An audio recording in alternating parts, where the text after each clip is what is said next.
ये कहानी है सुनार की चालाकी। रामू मजदूरी करता था और वो काफी गरीब था। अब इस मजदूरी में कुछ बचता नहीं है। महीने में 10-12 दिन ही काम मिल पाता है और उसमें भी जो कमाई होती है वो महीने भर के खाने पीने के खर्चे में निकल जाती है। अब आज का दिन भी सारा इंतजार करते करते ही निकल गया, लेकिन कहीं कोई काम नहीं मिला। अब जो रुपए कल बचाए थे उनसे ही आजकल गुजारा करना होगा। रामू इस बात से बड़ा परेशान था, लेकिन उसकी पत्नी सरिता इस बात से और भी ज्यादा परेशान थी और वो हमेशा ही उस पर नाराज रहा करती थी। आज भी खाली हाथ ही आ गए, शर्म तो आई नहीं होगी। ये नहीं कि जाकर कोई अच्छा सा काम ढूंढ लो। मुझे तो लगता है तुम्हारे साथ तो मेरा खाना पीना भी मुश्किल हो जाएगा। क्या करूं मैं, जहां जाता हूं काम मिलता ही नहीं है। तो कुछ सोचो ना, काम मिलता ही नहीं है कहने से थोड़ी ना हो जाएगा। ऐसा थोड़ी ना है, कल ही तो काम मिला था मुझे। ऐसे 2 दिन में एक दिन काम करने से कहाँ घर चलता है। आपको तो रोज काम करना चाहिए। सरिता की बातों से रामू आहत हो जाता है।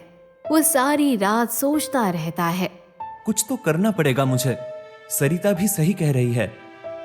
ऐसे 3 दिन में एक दिन काम करके तो कुछ होगा नहीं, लेकिन मेरे घर वाले मेरे लिए कौन सी जमीन जायदाद छोड़ गए हैं जो मैं कोई छोटा सा काम शुरू कर सकूं। और कोई काम करने के लिए भी तो बहुत पैसा लगेगा। सरिता से एक बार बात करके देखता हूँ। रामू इस बारे में सरिता से बात करता है। सरिता भी उसका साथ देना चाहती है। कम से कम मेरी बातें सुनने के बाद आपके दिमाग में कोई उपाय तो आया, वरना आप तो ऐसे ही बैठे रहते। लेकिन ऐसा क्या काम कर सकते हैं हम? वो सोच लेंगे, लेकिन अभी मेरे पास तो एक ही उपाय है। बताओ, कैसा उपाय? मेरे सोने के कंगन। क्या? मेरे जो सोने के कंगन हैं, आप उन्हें सुनार के पास गिरवी रखवा दीजिए। नहीं नहीं, कैसी बातें कर रही हो? वो कंगन तो तुम्हें बहुत प्यारे हैं, उन्हें मैं गिरवी नहीं रख सकता। इतना मत सोचिए और जाइए। कंगन गिरवी रखकर सुनार से कुछ रुपए ले आइए। उस रुपए से हम कोई काम शुरू करने की सोचेंगे। रामू सरिता की बात मानकर कंगन गिरवी रखने के लिए सुनार के पास पहुंचता है। मालिक, ये कंगन गिरवी रखने हैं मुझे। कंगन गिरवी रखने हैं, ठीक है, लेकिन कंगन दिखा तो दो। मैं कंगन देखूंगा तभी तो मुझे पता चलेगा कि कंगन कैसे हैं, असली है कि नहीं है। नहीं नहीं मालिक, कंगन तो बिल्कुल असली है। शादी में मिला सोना है, नकली तो हो ही नहीं सकता।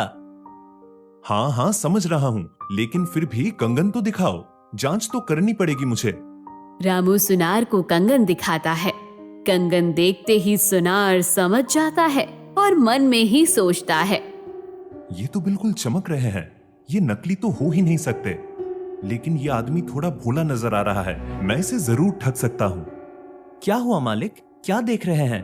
असली सोने के जबरदस्त कंगन है ये। कंगन असली है या नहीं ये मैं बताऊंगा, तुम चुपचाप बैठे रहो। ना जाने कंगन तुम्हारे है भी या नहीं, शक्ल से तो लगता नहीं है। ऐसा मत कहिए मालिक, ये कंगन मेरी पत्नी के हैं। सुनार कंगन को ऐसे देखता है जैसे कंगन नकली सोने का हो। रामू ये देख थोड़ा चिंतित होता है। कहां से लाया है ये कंगन? मेरी पत्नी के कंगन है मालिक। ये नकली कंगन बेचने आया है तू और इन्हें अपने पत्नी के कंगन बता रहा है? नहीं नहीं मालिक, ऐसा नहीं है, ये असली कंगन है। चल, ज्यादा बातें ना बना और निकल यहाँ से। ये नकली कंगन बेचने आया है तू मुझे? अभी पुलिस बुला के अंदर करवा दूंगा तुझे। ये सब सुनते ही रामू और घबरा जाता है। कैसी बात कर रहे हैं मालिक, ये असली कंगन है। ये कोई असली कंगन नहीं है, ये नकली कंगन है। तू चाहे तो इन्हें सड़क पर फेंक कर देख ले, कोई इनके 2 रुपए नहीं लगाएगा। और तो और अभी पुलिस को बुलाता हूँ। जब पुलिस पूछेगी तू ये नकली सोना बेचने का काम कब से कर रहा है, तभी तू सच बताएगा। नहीं नहीं मालिक, पुलिस को मत बुलाइए, मैं जाता हूँ। ये कंगन तो मुझे दे दीजिए। अच्छा, मतलब ये नकली कंगन मैं तुझे दे दूं ताकि तू किसी और भले सुनहार को ये नकली कंगन बेच सके। मुझसे चालाकी मत कर, मैं किसी भी सुनहार का बुरा नहीं होने दूंगा। चल निकल जा यहाँ से, ये कंगन नहीं मिलेंगे अब तुझे। रामू डर के मारे वहाँ से चला जाता है और सुनार बड़ा ही खुश होता है। कैसे कैसे मूर्ख लोग हैं, अपने असली सोने के कंगन डर के मारे नकली समझकर मुझे दे गया। चलो, आज तो बड़ा लंबा फायदा हुआ है। ऐसे ही हर 2-4 दिन में एक मूर्ख आ गया तो फिर तो जिंदगी बन जाए। उधर रामू घर जाते हुए बड़ा परेशान हो रहा था। हे भगवान, ये क्या हो गया? मैं तो असली सोने के कंगन बेचने गया था, लेकिन सुनहार ने नकली सोने के कंगन बताकर उन्हें अपने पास ही रख लिया। अब मैं सरिता को क्या जवाब दूंगा? वो तो मेरी जान ही खा जाएगी अब। रामू डरता हुआ घर पहुंचता है। उसकी पत्नी सरिता दरवाजे पर ही उसका इंतजार कर रही होती है। आ गए? लाइए, सुनार ने कितने रुपए दिए हैं? मैं कितना बेसब्री से इंतजार कर रही हूँ उन रुपयों का। रामू चुपचाप घर के अंदर चला जाता है। सरिता भी उसके पीछे पीछे जाती है। अरे कुछ बोल क्यों नहीं रहे हो आप? रामू डरते हुए उससे बोलता है। सुनहार ने उन कंगन के बदले कुछ भी नहीं दिया और कंगन भी रख लिए। ये सुनते ही सरिता के होश उड़ जाते हैं। अरे क्या क्या कह रहे हो? कंगन रख लिए और कुछ भी नहीं दिया? कैसे बेवकूफ हो आप? तुम समझो तो सही, वो कंगन नकली थे, असली नहीं थे। असली होते तो वो मुझे जरूर रुपए देता। अरे वो कंगन असली थे। किसने नकली बोला उन्हें? सुनहार तो नकली बता रहा था और बोल भी रहा था कि वो पुलिस बुला लेगा अगर मैंने कभी भी नकली सोना बेचने की कोशिश की तो। उसने चालाकी की है, लेकिन मैं भी कम चालाक नहीं हूँ और अब इसका भी कोई हल तो निकाल ही लूंगी। सरिता अपने भाई मुकेश को बुला लेती है। क्या हुआ बहन? सरिता मुकेश को पूरी बातें बताती है। मुकेश भी सरिता की बात सुनते ही सब समझ जाता है। अच्छा, सुनहार ने खेल खेला है, कोई बात नहीं, हम भी उसके साथ खेल ही खेलेंगे। लेकिन हम करेंगे क्या भैया? तुम चिंता मत करो, अब सब मैं देख लूंगा। मुकेश सुनार के यहाँ पहुँचता है। आइए आइए। सुनहार जी, मुझे अपनी पत्नी के लिए कंगन लेने हैं, लेकिन कंगन अच्छे और शुद्ध सोने के होने चाहिए। फिर तो आप बिल्कुल सही जगह आए हैं। मैं आपको सबसे बढ़िया कंगन दिखाऊंगा। सुनार मुकेश को कंगन दिखाता है, लेकिन मुकेश रामू वाले कंगन ढूंढ रहा होता है और मन ही मन सोचता है, इन सब कंगन से मुझे क्या लेना? जैसे ही ये मुझे रामू वाले कंगन दिखाएगा, मैं तभी इससे बात करूंगा। सुनार काफी देर तक कंगन दिखाता रहता है, लेकिन इसके बाद भी वो मुकेश को रामू वाला कंगन नहीं दिखाता। ये कंगन तो ठीक ही है, लेकिन इनमें वो बात नहीं जो मैं ढूंढ रहा हूँ। आपके पास कुछ बहुत अलग सा है, थोड़ा पुराना भी चलेगा, लेकिन कुछ हट कर दिखाइए। सुनार सोचता है, अब तो वही वाले कंगन रह गए हैं, दिखा देता हूँ, क्या पता इससे पसंद आ जाए। अगर पसंद आ गया तो अच्छे दाम मांग लूंगा। वो मुकेश को रामू वाले कंगन दिखाते हुए कहता है। ये वाले कंगन आपको कहीं नहीं मिलेंगे, खरा सोना है, खरा। चाहे तो अच्छे से देख लीजिए। हाँ, अब दिखाया आपने कुछ बढ़िया सा। मुकेश कंगन हाथ में लेकर करीब से देखता है और सुनार उससे पूछता है, इतना भी क्या देख रहे हैं भाई साहब? खरा सोना है, मैं तो कहता हूँ आप ले लीजिए। हाँ, ले तो लूं, लेकिन एक समस्या है। समस्या? कैसी समस्या? ये कंगन नकली है। अरे कैसी बात कर रहे हो? ये कंगन नकली कैसे हो सकते हैं? ये कंगन आपके पास कैसे आए? हमारे यहाँ ही बनते हैं, और हमारे यहाँ आए तो हमारे ही होंगे ना। ये तो नकली लग रहा है, तुम क्या हेरफेर कर रहे हो? इतना सुनते ही सुनार थोड़ा घबरा जाता है। अरे क्या बकवास कर रहे हैं आप? जाइए यहाँ से। सुनार मुकेश को वहाँ से निकाल देता है। न जाने कहां से आ गया, कुछ भी कहे जा रहा था, लेकिन कह तो सही ही रहा था। कहीं से पता तो नहीं चल गया कि ये कंगन मैंने किसी और से हड़पे है? नहीं, मैं अपने हाथ से ये कंगन नहीं जाने दूंगा। थोड़ी देर में मुकेश रामू से मिलता है।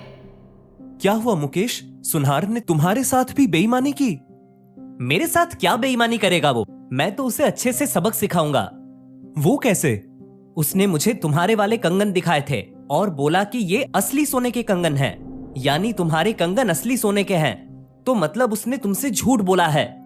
तो अब हम क्या करें? चलो अब चलते हैं उसके पास। ठीक है। रामू और मुकेश दोनों सुनार के यहाँ एक साथ जाते हैं। उन दोनों को एक साथ देखकर सुनार थोड़ा परेशान हो जाता है। आओ, अब क्या काम है दोनों को? मैं तो वही वाले कंगन लेने आया हूँ जो तुमने मुझे दिए थे, जो खरा सोना था वो वाले। और मैं अपने वाले कंगन लेने आया हूँ। कौन से कंगन? मेरे पास तुम्हारे कोई कंगन नहीं है, और आप कोई और कंगन पसंद कर लीजिए। बाद वाला कंगन मेरे पास नहीं है। ऐसे कैसे नहीं है? रुको, मैं अभी पुलिस को बुलाता हूँ, वो तुम्हारे पास से सारे कंगन निकलवा लेंगे। ये सुनते ही सुनार घबरा जाता है। इसमें पुलिस कहां से आ गई? आई नहीं, लेकिन आ जाएगी। अच्छा रुकिए, मैं आपको कंगन दिखाता हूँ, लेकिन तू बाहर निकल जा। मुकेश रामू को इशारा करता है और रामू बाहर चला जाता है। सुनार मुकेश को कंगन दिखाता है। अब तो इन्हें ले ही लीजिए। रामू, जरा अंदर आओ। क्या ये तुम्हारे कंगन है? रामू अंदर आ जाता है। इसे क्यों बुला रहे हैं आप? ये तो बेकार आदमी है। बेकार मैं नहीं, बेकार तो तुम हो जो मेरे असली सोने के कंगन को नकली बता रहे थे। तो ये तुम्हारे कंगन है? हाँ, ये मेरी ही कंगन है। तेरे कब से हो गए ये कंगन? तूने कंगन देखे भी है ऐसे? अगर ये तुम्हारी दुकान के कंगन है तो इस पर तुम्हारी दुकान की कोई मोहर क्यों नहीं लगी? अब तक सुनार समझ चुका होता है कि वो फंस चुका है। अरे जरूरी थोड़ी ना है मोहर होना। ये कंगन मेरी दुकान से मिली है तो मेरी ही हुई ना। ये कंगन तो मैंने दिए थे तुम्हें, भूल गए हो शायद तुम। पुलिस के 2 डंडे पड़ेंगे तो याद आ जाएगा सब। अरे तुम दोनों झगड़े मत करो, मैं सीधे पुलिस को ही बुला लेता हूँ। इस समस्या का हल वो कर देंगे। सुनार घबरा कर कहता है। पुलिस नहीं आएगी यहाँ पर। तुम लोगों की ना सही मेरी बहुत इज्जत है यहाँ पर। तो अब क्या किया जाए? करना क्या है, कंगन मेरा है, मैं लेकर जा रहा हूँ। सुनार रामू को उसके सारे कंगन देकर कहता है। ठीक है, ये लो अपने कंगन, लेकिन अब कभी भी यहाँ आना नहीं। मैं कोई पागल हूँ क्या जो तुम जैसे बेईमान सुनहार के पास आऊंगा? चलो मुकेश। मुकेश जाते हुए सुनार से कहता है। लोग कितनी मेहनत से अपनी जमा पूंजी लगाकर, अपनी बरसों की मेहनत और रुपया लगाकर अपने लिए गहने बनवाते हैं और तुम उन्हें नकली बताकर हड़प लेते हो। ये तो बहुत बुरी बात है। अगर तुमने ये आदत नहीं छोड़ी तो किसी दिन बहुत बुरी तरह फंसोगे। हर कोई हमारी तरह छोड़ेगा नहीं तुम्हें। मुकेश भी वहाँ से चला जाता है, जिसके बाद सुनार सोचता है। आज तो बेइज्जती होते होते बच गई, वरना सभी को पता चल जाता कि मैं बेईमानी करता हूँ। लेकिन ये आदमी भी सही कह रहा था। आखिर क्यों करनी बेईमानी? जितना भी ईमानदारी से कमाता हूँ उतना अच्छा है।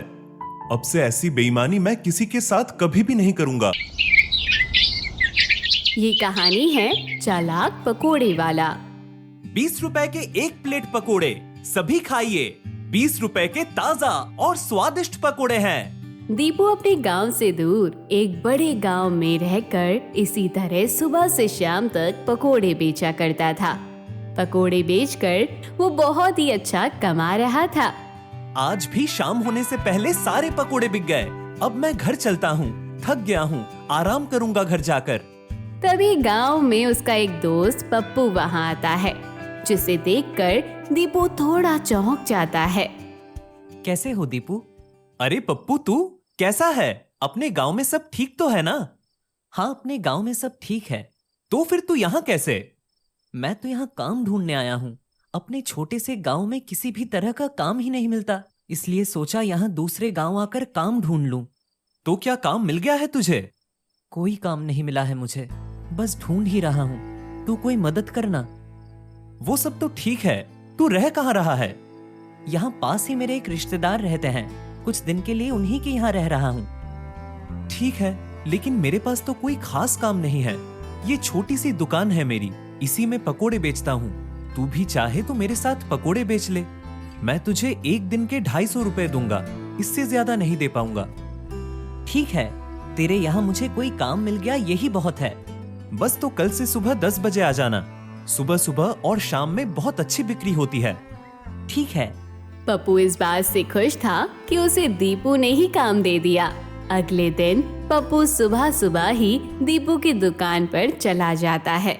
अरे पप्पू, तू तो सच में टाइम पर आ गया। अब एक काम कर, मैं पकोड़े बनाने जाता हूँ और तू उन्हें बेचता जा। अब तक मैं अकेले ही ये दोनों काम करता था, लेकिन अब तू आ गया है तो ज्यादा पकोड़े बिक जाया करेंगे। दीपू और पप्पू दोनों मिलकर पकोड़े बेचते हैं। उनके एक साथ काम करने से दुकान पर पकोड़े ज्यादा बिकने लगते हैं। आज तो सबसे ज्यादा पकोड़े बिके हैं। आज तक इतने पकोड़े कभी नहीं बिके। हम मिलकर काम करेंगे तो धीरे धीरे और बहुत अच्छे से दुकान चलने लगेगी। ये ले पप्पू, तेरे आज के 250 रुपए। पप्पू बड़ा खुश होता है। धन्यवाद दीपू, तूने मुझे अपनी दुकान पर काम दे दिया। मेरी परेशानी थोड़ी कम हो गई। दोनों मिलकर काम करते रहते हैं। दीपू पकोड़े बनाते जाता, पप्पू बेचता जाता। कुछ ही दिनों में दुकान अच्छा खासा मुनाफा करने लगती है, लेकिन अब कहीं ना कहीं दीपू के मन में एक लालच आने लगता है और वो सोचता है, अब तो खूब सारे पकोड़े बिक रहे हैं, बहुत अच्छे रुपए आ रहे हैं। मुझे लगता है मैं इसे ज्यादा रुपए दे रहा हूं। अब से मैं इसे 200 देता हूं, नहीं सिर्फ 150 रुपए। अगर ये हाँ करेगा तो ठीक है, नहीं तो कह दूंगा कि कोई और काम देख ले। वैसे भी से यहाँ कोई काम तो मिलेगा नहीं, इसलिए ये मेरे पास ही काम करेगा, तो ये बात तो फायदे की रहेगी। मैं आज ही इससे बात करूंगा। सुबह सुबह जैसे ही पप्पू दुकान पर आता है, दीपू उससे यही बात छेड़ देता है। पप्पू, मुझे तुमसे एक बात करनी है। हाँ कहो, क्या बात है? मैं तुम्हें रोज 250 रुपए देता हूं, है ना? हाँ। 250 रुपए बहुत ज्यादा है। मैं तुम्हें अब से 250 रुपए नहीं दे पाऊंगा। हाँ, 150 रुपए दे दूंगा। लेकिन अब तो दुकान बहुत अच्छी चल रही है, सामान भी बहुत अच्छा बिक रहा है, तो अब ऐसी क्या परेशानी हो गई कि तुम मुझे 250 रुपए भी नहीं दे पाओगे? मैं नहीं बता सकता। मैं तो बस इतना जानता हूं कि मैं ज्यादा रुपए खर्च नहीं कर पाऊंगा तुम पर। और वैसे भी तुम कौन सा पकोड़े बनाते हो, सिर्फ बेचते ही तो हो। उसके लिए मुझे लगता है 150 रुपए काफी है। फिर भी अगर तुम चाहो तो मैं तुम्हें ज्यादा से ज्यादा 200 रुपए ही दे सकता हूं। पप्पू समझ जाता है कि दीपू की नीयत खराब हो रही है। देखो दीपू, तुम मेरे दोस्त हो, तुमने मुझे अपने यहाँ काम पर रखा है, इसके लिए तुम्हारा धन्यवाद करता हूँ। लेकिन फिर भी अब तो तुम्हें मेरे रुपए बढ़ाने की सोचना चाहिए। जब से मैं आया हूँ तुम्हारे पकोड़े और ज्यादा बन रहे हैं और बिक रहे हैं और तुम्हारा मुनाफा भी बढ़ रहा है, लेकिन तुम ऐसे में भी मेरे रुपए कम करने की सोच रहे हो। अब जो बात है वो है, मैं ये बात बार बार नहीं करना चाहता। तुम्हें 200 रुपए में काम करना है तो करो, वरना कोई और काम ढूंढ लो। पप्पू को दीपू का इस तरह से बात करना अच्छा नहीं लगता और वो जाने का मन बना लेता है। कोई बात नहीं, मैंने जितने दिन तुम्हारे यहाँ काम किया मुझे अच्छा लगा। मैं तुम्हारी इस बात का बुरा नहीं मानूंगा। अब मैं जाता हूँ, तुम अपनी दुकान अच्छे से चलाओ। पप्पू वहाँ से चला जाता है। मैं कहां तक इसके खर्च उठाता। अब मैं खुद ही घर से पकोड़े बनाकर लाया करूंगा, 250 रुपए भी बच जाया करेंगे। उधर पप्पू दूसरा काम ढूंढने की कोशिश करता है, लेकिन 2-3 दिन तक उसे कोई काम नहीं मिलता है। तब पप्पू उदास रहने लगता है। इस बारे में वो अपनी माँ से बात करता है। माँ, पहले मैं दीपू के यहाँ काम कर रहा था, लेकिन जब से उसने मना किया है तब से मैं दूसरा काम ढूंढ रहा हूँ, पर मुझे कोई काम मिल ही नहीं रहा। परेशान हो गया हूँ मैं। परेशान क्यों हो रहा है बेटा? जो काम तू उसकी दुकान पर करता था वो खुद ही कर ले। लेकिन माँ, दुकान लायक पैसे कहाँ हैं मेरे पास? दुकान नहीं तो एक छोटा सा ठेला ही ले ले, पर काम तो शुरू कर ले अपना। धीरे धीरे ठेले से दुकान भी हो जाएगी। पप्पू माँ की बात पर विचार करता है और सोचता है, अचानक से दुकान खोलने के चक्कर में रहूंगा तो बैठा ही रहूंगा। इससे तो अच्छा है कि मैं एक ठेला ही लगा लूं। ठेला लगाने के बाद धीरे धीरे कुछ कमाई होने लगेगी तो कुछ महीने में दुकान खोल लूंगा। अभी मैं ठेला ही लगा लेता हूँ। अगले दिन पप्पू अपने गांव वापस लौट जाता है और अपनी माँ से मिलकर कहता है, माँ, तुम्हारी बात मानकर मैं यहाँ आ गया हूँ। वहाँ दूसरे गांव में मैं दीपू की दुकान में पकोड़े बेचता था, यहाँ मैं अपने ठेले पर पकोड़े बेचा करूँगा। अच्छा है, कम से कम अपना काम तो होगा तेरा। हाँ, ये बात सही है, लेकिन मुझे पकोड़े बनाने नहीं आते। तुम मुझे सिखाना तो मैं कुछ दिन में ही सीख जाऊंगा। हाँ ठीक है, मैं तुझे सिखा दूंगी और तब तक कुछ दिन तक तुझे पकोड़े बनाकर दे दिया करूंगी। तू बाजार में जाकर बेच आया करना। पप्पू माँ की बात मान जाता है। अब माँ सुबह सुबह पकोड़े बनाती तो पप्पू को भी सिखाती जाती। देख पप्पू, पकोड़े ऐसे बनाते हैं, अच्छे से देख ले। कुछ दिन तक तो मैं तुझे पकोड़े बना कर दे दूंगी, लेकिन असल में पकोड़ों का स्वाद तो गर्मा गर्म ही आता है। इसलिए तू जितना जल्दी सीखेगा उतनी जल्दी तू अपनी ठेले पर गर्मा गर्म पकोड़े बेच पाएगा और उतनी ही ज्यादा लोग तेरे पास खाने के लिए आएंगे। ये बात तो मैं पहले से ही जानता हूँ। पप्पू माँ को पकोड़े बनाता देखता और सीखता और फिर वो पकोड़े ले जाकर गांव में अपना ठेला लगाकर बेचता। आओ और खाओ स्वादिष्ट पकोड़े। चाहो तो पहले चख कर देखो, अच्छे ना लगे तो मत खाना। लेकिन अगर एक बार चख कर देखोगे तब खुद को रोक नहीं पाओगे। आओ पकोड़े खाओ, स्वादिष्ट गरम गरम पकोड़े।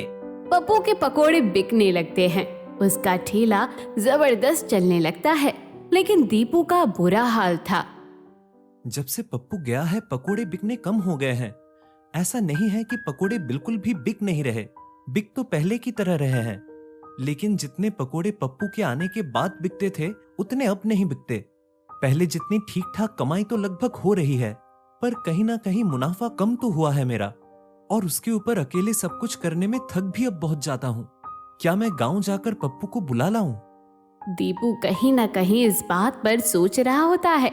उधर पप्पू अपनी माँ से पकोड़े बनाना सीख जाता है।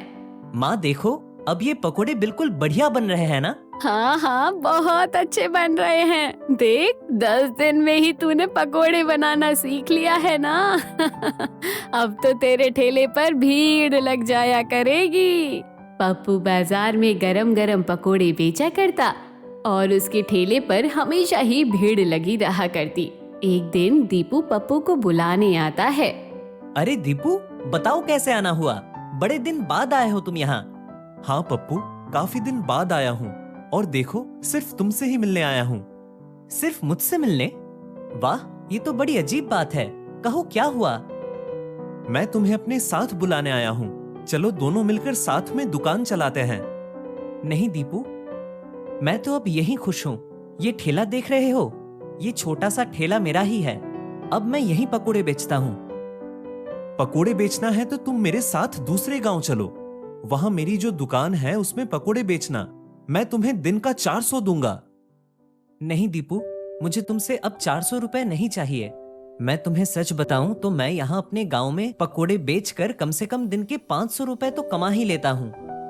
कभी कभी तो काम इतना अच्छा होता है कि मैं 700 से 800 रुपए भी कमा लेता हूँ। दीपू ये सोचकर थोड़ा दंग रह जाता है। इतनी अच्छी कमाई तुम इस ठेले से कर लेते हो? हाँ दीपू, वैसे कमाई तो तुम भी अपनी दुकान से बहुत बढ़िया कर रहे थे, लेकिन तुम मुझे कुछ भी देना नहीं चाहते थे। ऊपर से तुम मुझसे अच्छे से बात भी नहीं कर रहे थे, इसलिए अब मैं तुम्हारे पास वापस आना नहीं चाहता। दीपू अपनी गलती समझ जाता है। मानता हूँ पप्पू कि मैंने तुमसे उस वक्त अच्छे से बात नहीं की, लेकिन मेरी नीयत ऐसी खराब नहीं थी, और मुनाफा कौन नहीं चाहता। तुम मुझे वापस बुलाने क्यों आए हो? सारा मुनाफा तुम खुद ही रखो ना। माफ करना पप्पू, अगर उस दिन तुम्हें कुछ बुरा लगा हो। मैं तो एक दोस्त के नाते तुम्हें बुलाने आया था कि दोनों साथ मिलकर दुकान चलाएंगे। नहीं दीपू, मैं अपनी माँ के साथ यहाँ बहुत खुश हूँ। जितना कमाता हूँ उसमें बहुत अच्छा गुजारा हो रहा है। मुझे ज्यादा का लालच नहीं है, लेकिन हाँ, अगर फिर भी तुम्हें जरूरत है तो तुम मेरी जगह अब किसी और को रख लो। जब तुम किसी को अच्छे पैसे दोगे तो वो तुम्हें अच्छा काम करके भी देगा, और फिर तुम्हारा मुनाफा भी अच्छा निकलेगा। धन्यवाद पप्पू, तुमने मेरे लिए अभी भी अच्छा ही सोचा। मैं तुम्हारी प्रशंसा करता हूँ। अब मैं जब भी किसी को अपनी दुकान पर रखूंगा उसे अच्छे रुपए दिया करूंगा। दीपू वापस लौट जाता है और रास्ते भर सोचता है। शायद मुझसे बहुत बड़ी गलती हो गई। अगर मैं पप्पू के साथ ऐसा नहीं करता तो शायद हम दोनों मिलकर दुकान को और बड़ा कर सकते थे, लेकिन मेरे लालच ने बात खराब कर दी। खैर कोई नहीं, देर से ही सही मैं समझ तो गया कि मेरी क्या गलती थी और क्या करना सही था।